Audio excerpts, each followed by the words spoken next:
questão das comunicações prévias, portanto, que eram submetidas à Câmara, passam a ter um prazo de 20 dias. Se a Câmara não responder, passa a estar automaticamente autorizada aquela operação.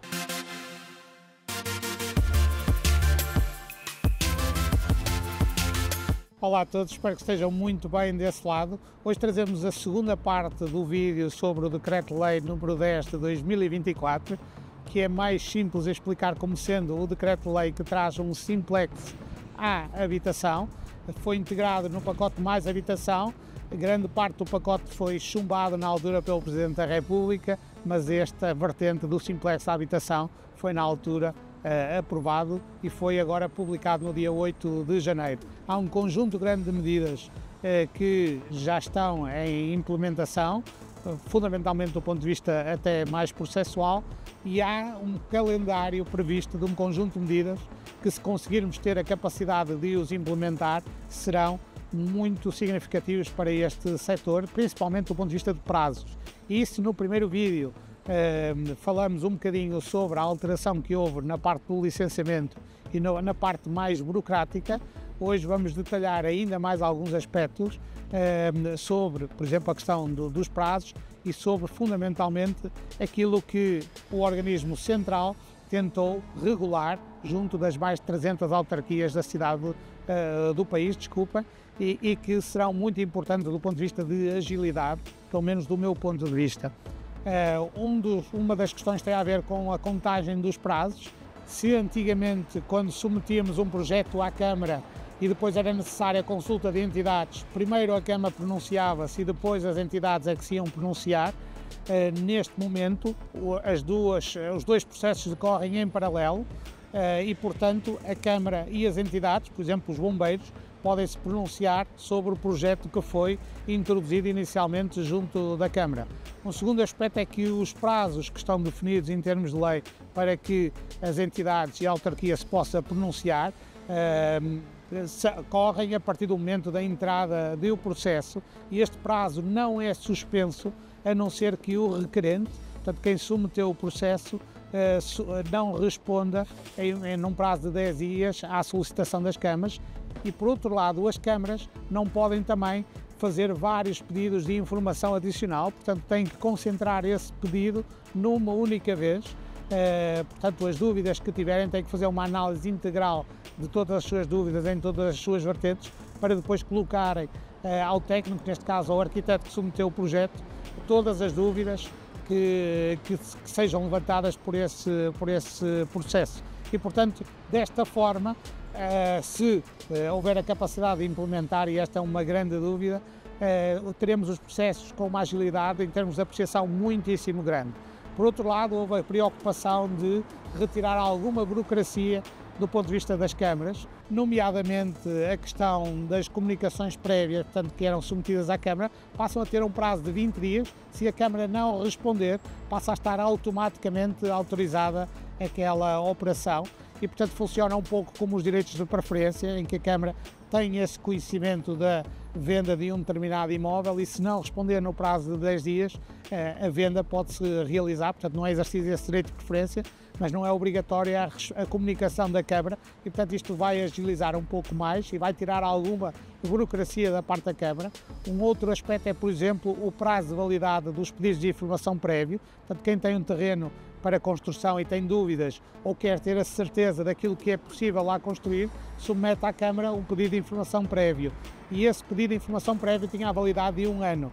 Ora, agora esse pedido de informação prévio passa a ter a validade de 2 anos, o que significa que há um conjunto de formalismos, quer em termos de renovações, quer em termos de comunicações por parte da Câmara, que são retirados e, portanto, ganhamos aqui também alguma agilidade e menor burocracia junto à Câmara.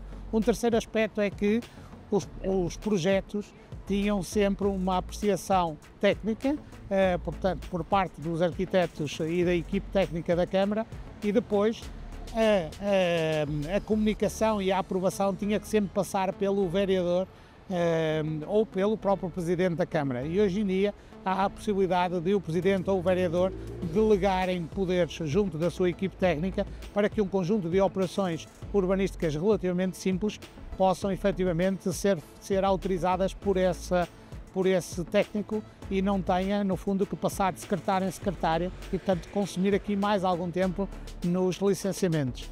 Uma outra questão que também vem simplificar bastante era se hoje em dia quisesse fazer a pintura ou a renovação, mesmo o organismo do Estado quisesse fazer obras de pura manutenção no edifício classificado, tinha que pedir um conjunto de pareceres ou tinha que aguardar a autorização, portanto, das entidades ligadas à conservação do património. E para este tipo de operações mais simples ou mais correntes, ou até para a instalação de elementos provisórios, como sejam toldos ou reclames, já não é necessário esta consulta junto destas entidades e que iam via Câmara para que depois a Câmara pudesse consultar estes órgãos ligados à cultura. Portanto, há aqui um conjunto de procedimentos que vem a retirar bastante burocracia e que também vem a agilizar operações que são mais correntes. Assim como, por exemplo, a renovação interior de alguns espaços culturais ou de edifícios classificados ou em vias de classificação. Hoje em dia essa renovação interior já pode ser feita, portanto, desde que se preservem aqueles elementos que trazem valor acrescentado do ponto de vista cultural a esses edifícios, como são, por exemplo, os tetos ou as carpintarias interiores. Um outro exemplo é um particular que queira fazer obras interiores, pura e simplesmente interiores, dentro da sua habitação, deixa de ter que ter a autorização da Câmara para proceder a essas alterações. Hoje em dia já era um aspecto que já não era comumente realizado, portanto a maior parte das obras interiores e das alterações que temos, a Câmara já não tinha conhecimento, mas isso passa realmente a poder ser feito de uma forma mais livre, desde que se preservem o interior, mesmo eventualmente alterações estruturais interiores que não afetem, no fundo, a dimensão ou a altura dos pisos ou alterações em termos de fachada. Portanto, mesmo essas alterações hoje em dia já passam a ser feitas através de uma comunicação prévia ou, em alguns casos, até de uma forma mais livre. O Decreto-Lei prevê muitas mais questões, ou algumas mais questões do que aquelas que eu vos vou referir aqui. Também não quero alongar demasiado este vídeo. Se não me falha a memória, estão definidas 26 medidas no total e nós vimos aqui apenas algumas, provavelmente menos de 10. E, portanto, a leitura atenta para quem estiver ligado a este setor, para quem tiver aqui a questão mais formal ou para questões mais ligadas a operações de grande dimensão, portanto, que são menos usuais no mercado, fará todo sentido. Se ainda não fez, recomendo também que o faça, ou aquilo que fará sentido também é ser apoiado por um advogado especialista nesta área e que o possa aconselhar de uma forma bastante melhor. Porque há um conjunto de normas e de aspectos legais que regulavam as autarquias, ou melhor, que permitiam que as autarquias tivessem algumas formas de proceder distintas entre si e que são nulas com este aspecto. Ou, por exemplo, o facto da ficha técnica da habitação, que era um elemento obrigatório a apresentar-se nas escrituras, deixar de o ser. Portanto, há um conjunto de outros aspectos que eu não vou referir e espero que estas informações mais genéricas e que serão provavelmente mais amplas em termos de utilização vos sejam úteis. Se conhecer alguém que esteja ligado ao setor imobiliário, aproveite e partilhe esta informação que seguramente também lhe será útil. Meu nome é Luís Baldac, da parte da Investim, e vemo-nos no próximo.